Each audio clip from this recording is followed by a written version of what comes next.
क्या आपने कभी गौर किया है इस दुनिया में औरत क्या है? मेरे भाई, औरत इस दुनिया के खूबसूरत चेहरे की एक आंख है। अगर औरत ना होती तो इस दुनिया की सूरत एक आंख कानी की तरह होती। इसलिए मेरे प्यारे दोस्त, हम इस वीडियो में आप लोगों को औरत क्या है से लेकर औरत इस्लाम आने से पहले किस हाल में थी और इस्लाम आने के बाद किस हाल में है, मुकम्मल इस्लामिक हिस्ट्री बयान बताने वाले हैं, जिसे देखकर आप लोगों की ईमान ताजा हो जाएगी। तो आप लोगों से गुजारिश है कि आप लोग इस वीडियो को पूरा देखने के साथ इस वीडियो को एक लाइक करके अपने घर के औरतों के साथ अपने दोस्तों को भी शेयर करके दिखाएं। तो मेरे दोस्त, इस दुनिया में औरत खुदा की बड़ी बड़ी नेमतों में से एक बहुत बड़ी नेमत है। औरत दुनिया की आबादकारी और दीनदारी में मर्दों के साथ तकरीबन बराबर की शरीक है। औरत मर्द के दिल का सुकून, रूह की राहत, जहन का इत्मीनान, बदन का चयन है। औरत आदम अलैहिस्सलाम व हजरत हव्वा रजी अल्लाह ताला अन्हा के सिवा तमाम इंसानों की माँ है, इसलिए वह सबके लिए काबिल एहतराम है। औरत का वजूद इंसानी तमद्दुन के लिए बेहद जरूरी है।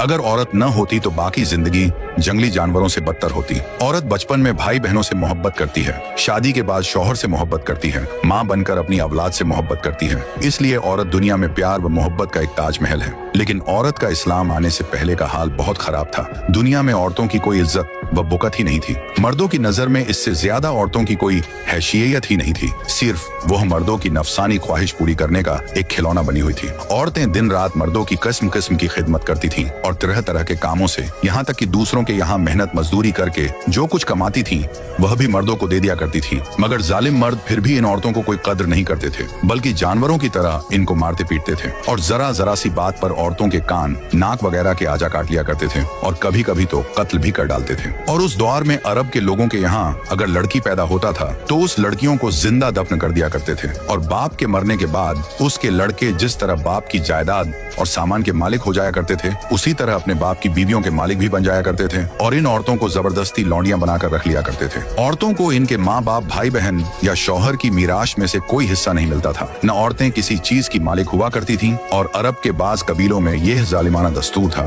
कि बेवा हो जाने के बाद औरतों को घर से बाहर निकालकर एक छोटे से तंगो तारीख झोंपड़े में 1 साल तक कैद में रखा जाता था। वह झोंपड़े से बाहर नहीं निकल सकती थी, न गुस्ल करती थी, न कपड़े बदल सकती थी। खाना पानी और अपनी सारी जरूरतें उसी झोंपड़े में पूरी करती थीं। बहुत सी औरतें तो घुट घुट कर मर जाती थीं और जो जिंदा बच जाती थीं तो 1 साल के बाद इनके आंचल में ऊंट को मेंगनियां डाल दी जाती थीं और इनको मजबूर किया जाता था कि वह किसी जानवर के बदन से अपने बदन को रगड़ें, फिर सारे शहर का उसी गंदे लिबास में चक्कर लगाएं और इधर उधर ऊंट की मेंगनियां फेंकती हुई चलती रहें। यह इस बात का ऐलान होता था कि इन औरतों की इद्दत खत्म हो गई है। इसी तरह की दूसरी भी तरह तरह की खराब और तकलीफ देह रस्में थी, जो गरीब औरतों के लिए मुसीबतों और बलाओं का पहाड़ बनी हुई थी और बेचारी मुसीबत की मारी औरतें घुट घुट कर और रो रो कर अपनी जिंदगी के दिन गुजारती थीं। और अपने हिंदुस्तान में तो बेवा औरतों के साथ ऐसे ऐसे दर्दनाक जालिमाना सलूक किए जाते थे कि जिनको सोच सोच कर कलेजा मुंह को आ जाता है। हिंदू धर्म में हर औरत के लिए पूर्ण था कि वह जिंदगी भर किस्म किस्म की खिदमतें करके पति पूजा यानी शौहर की पूजा करती रहे और अगर शौहर की मौत हो जाए तो उसके बाद उसकी चिता की आग के शोलों पर जिंदा लेटकर सती हो जाए, यानी शौहर की लाश के साथ जिंदा औरत भी जलकर राख हो जाए। ग्रज पूरी दुनिया में बेरहम और जालिम मर्द औरतों पर ऐसे ऐसे जुल्म सितम के पहाड़ तोड़ते थे कि इन जुल्मों की दास्तान सुनकर एक दर्दमंद इंसान के सीने में रंजो गम से दिल टुकड़े टुकड़े हो जाता है। इन मजलूम और बेबस औरतों की मजबूरी व लाचारी का यह आलम था कि समाज में न औरतों के कोई हुकूक थे, न इनकी मजलूमियत पर दादो फरियाद के लिए किसी कानून का कोई सहारा था। हजारों बरस तक ये जुल्मो सितम की मारी दुखियारी औरतें अपनी इस बेकसी और लाचारी पर रोती, बिलबिलाती और आंसू बहाती रहीं। मगर दुनिया में कोई भी इन औरतों के जख्मों पर मरहम रखने वाला और इनकी मजलूमियत के आंसुओं को पहुंचने वाला दूर दूर तक नजर नहीं आता था। न दुनिया में कोई भी इनके दुख दर्द की फरियाद सुनने वाला था, न किसी के दिल में इन औरतों के लिए बाल बराबर भी रहमो करम का कोई जज्बा था। औरतों के इस हाले झार पर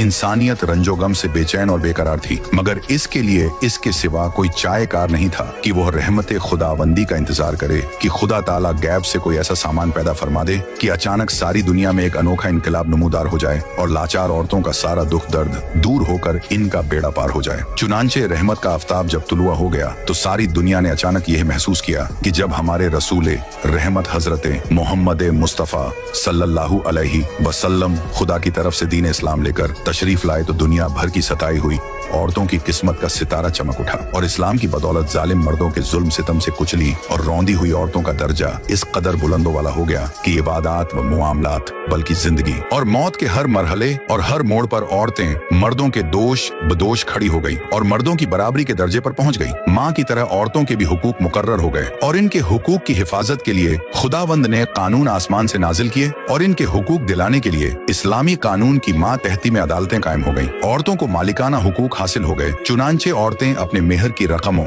अपनी तिजारतों, अपनी जायदादों की मालिक बना दी गई और अपने माँ बाप, भाई बहन, औलाद और शौहर की मीराशों की वारिश करार दी गई। गरज वह औरतें जो मर्दों की जूतियों से ज्यादा जलीलो ख्वार और इंतहाई मजबूर लाचार थीं, वह मर्दों के दिलों का सुकून और इनके घरों की मलिका बन गई। चुनांचे कुरान मजीद ने साफ साफ लफ्जों में ऐलान फरमा दिया कि अल्लाह ने तुम्हारे लिए तुम्हारी जिन्स से बीवियां पैदा कर दी ताकि तुम्हें इनसे तस्कीन हासिल हो और उसने तुम्हारे दरमियान मोहब्बत व शफकत पैदा कर दी। अब कोई मर्द बिला वजह न औरतों को मार पीट सकता है, न इनको घरों से निकाल सकता है और न कोई इनके मालो असबाब या जायदादों को छीन सकता है, बल्कि हर मर्द मजहबी तौर पर औरतों के हुकूक अदा करने पर मजबूर है। चुनांचे खुदावंद कुद्दुस ने कुरान मजीद में फरमाया कि औरतों के मर्दों पर ऐसे ही हुकूक हैं जैसे मर्दों के औरतों पर अच्छे सुलूक के साथ, और मर्द के लिए फरमान जारी फरमा दिया कि अच्छे सुलूक से औरतों के साथ जिंदगी बसर करो। तमाम दुनिया देख ले कि दीन इस्लाम ने मियाँ बीवी की इज्तिमाई जिंदगी की सदारत अगरचे मर्द को अता फरमाई है और मर्दों को औरतों पर हाकिम बना दिया है ताकि निजाम खानदारी में अगर कोई बड़ी मुश्किल आन पड़े तो मर्द अपनी खुदादाद ताकत व सलाहियत से इस मुश्किल को हल कर दे। लेकिन इसके साथ साथ जहाँ मर्दों के कुछ हुकूक औरतों पर वाजिब कर दिए हैं, वहाँ औरतों के भी कुछ हुकूक मर्दों पर लाजिम ठहरा दिए गए हैं। इसलिए औरत और मर्द दोनों एक दूसरे के हुकूक में जकड़े हुए हैं ताकि दोनों एक दूसरे के हुकूक को अदा करके अपनी इज्तिमाई जिंदगी को शादमानी व मसर्रत की जन्नत बना दें और निफाक व शिकाक और लड़ाई झगड़ों के जहन्नम से हमेशा के लिए आजाद हो जाएं। औरतों को दर्जात व मरातिब